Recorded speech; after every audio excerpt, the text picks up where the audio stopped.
Uningá, que o futuro é aqui.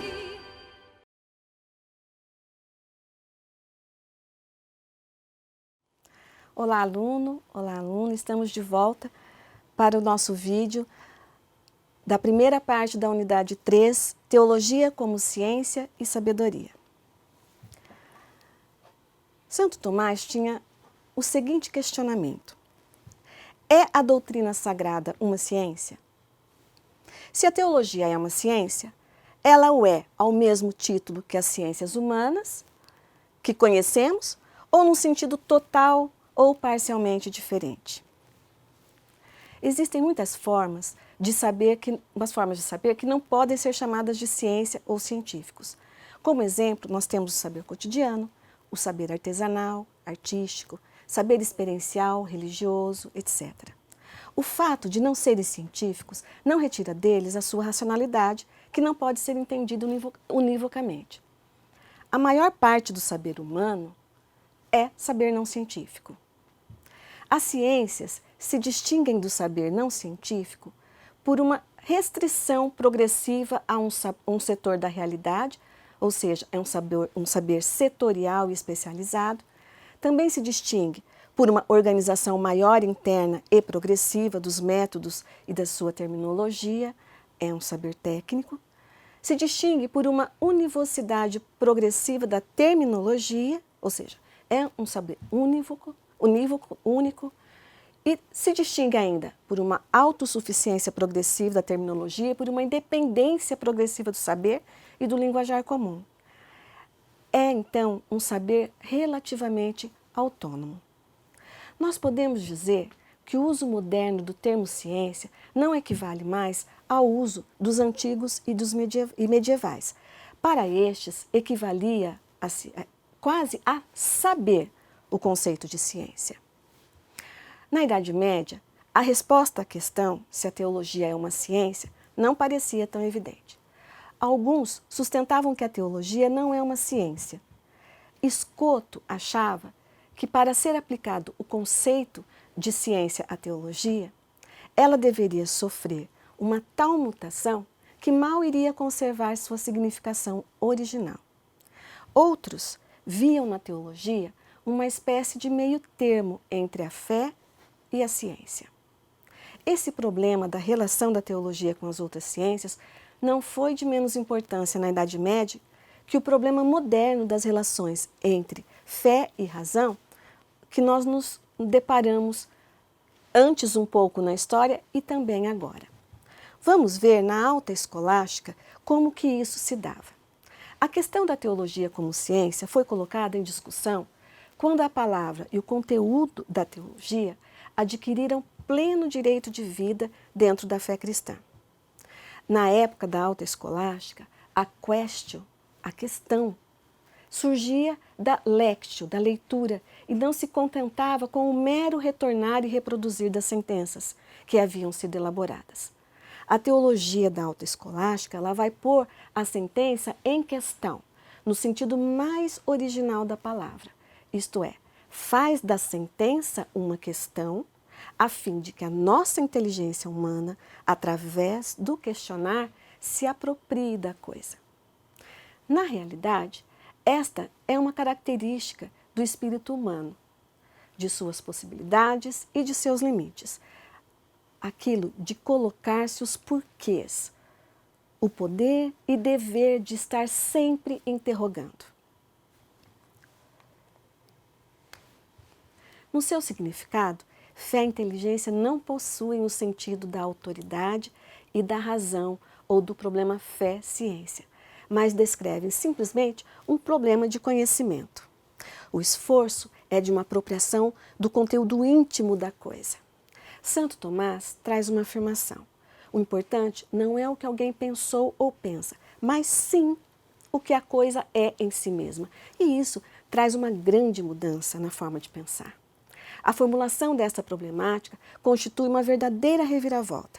Vemos a passagem da defesa e justificação de cada uma das afirmações da fé diante de sua contestação a uma apologética entendida como justificação e motivação da fé na revelação.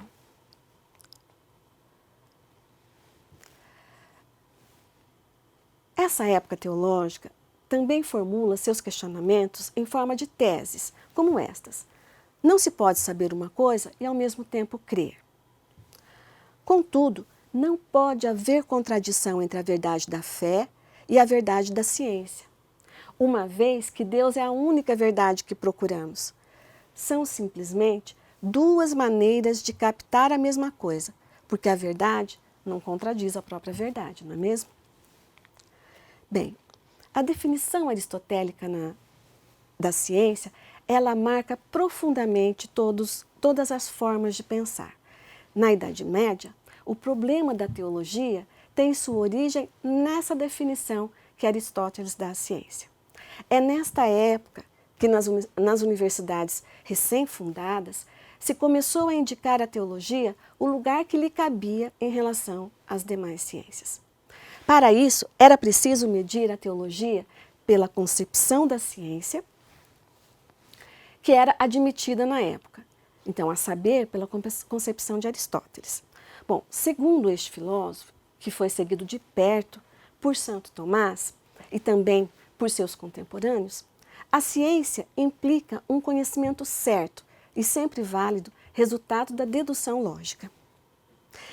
É certa porque procede de evidências primeiras que são indemonstráveis, é dedutiva, pois é capaz de ligar suas conclusões a princípios universalmente válidos por meio de raciocínios necessários. Portanto, a ciência é um conhecimento perfeito, ou seja, válido, que atinge as coisas em seus princípios, naquilo que lhe constitui a necessidade. Ela é um conhecimento certo pelas causas ou as razões de ser.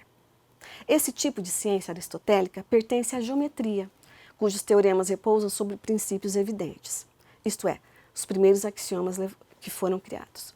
Sem essa evidência, não haveria ciência. A ciência consiste no conhecimento da essência universal das coisas e das suas causas. Sempre segundo Aristóteles, a ciência então consiste no conhecimento da essência das coisas e das suas causas.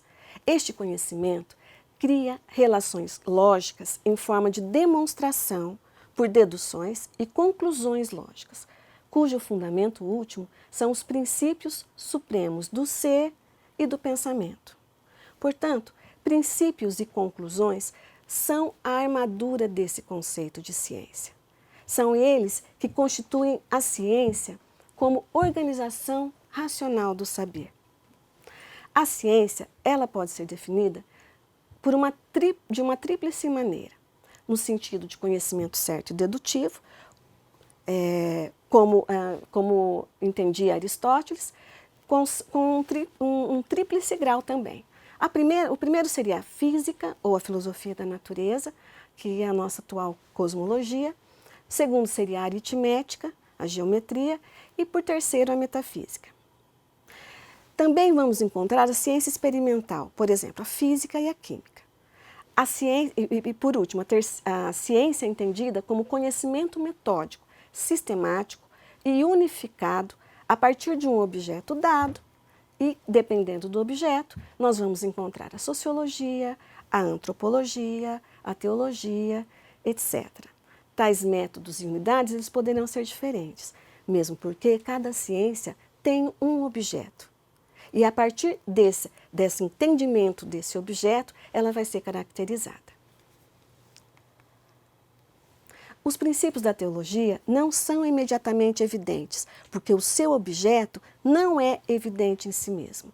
Esse é um problema que nós também podemos encontrar quando falamos do objeto da teologia.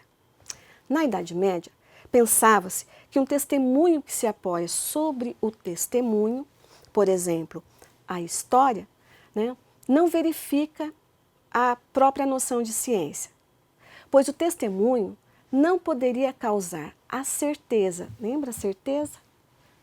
Mas só a probabilidade e a opinião. Disto surge um dilema. Ou a teologia reconhece a noção aristotélica de ciência relativa à evidência necessária dos primeiros princípios, e então aí é preciso tirar a fé da teologia para conservar-lhe seu estatuto de ciência, ou então a teologia renega a noção aristotélica de ciência. Deste modo, a teologia mal se distingue da fé. Em outras palavras, ou sacrifica o ideal científico ou sacrifica a fé. Lógico, o homem da ciência e o crente, eles deveriam seguir caminhos diferentes partindo dessa premissa. Este é um impasse expresso claramente por Santo Tomás. Se a ciência é saber com base na evidência, que consiste na compreensão dos princípios das conclusões, então teologia como ciência da fé não é ciência, porque crer significa ter convicção naquilo que não se vê. Santo Tomás vai utilizar a concepção aristotélica da ciência como esquema metodológico da teologia a serviço de um fim contemplativo. Ou seja, o objetivo da teologia não é tanto a organização científica dos dados revelados, mas muito mais o ato de contemplar, no qual inteligência, iluminada pela fé, entrevê e aprecia a racionalidade superior da sabedoria e do amor divinos. É certo que a teologia não tem a evidência imediata de seus princípios, pois eles são constituídos pelas verdades reveladas. Esses primeiros princípios, os princípios da fé ou as verdades fundamentais do crer, do credo, os artigos da fé, são evidentes noutra ciência, a ciência mesma de Deus, ou a sabedoria de Deus e dos santos. Por isso que o estatuto da teologia, como ciência, ele pode ser comparado com o das ciências ditas subordinadas. A teologia é subordinada à ciência de Deus, pois recebe seus princípios de Deus por revelação. Esses princípios, objeto de visão na ciência infinita de Deus, são assumidos pela teologia na fé.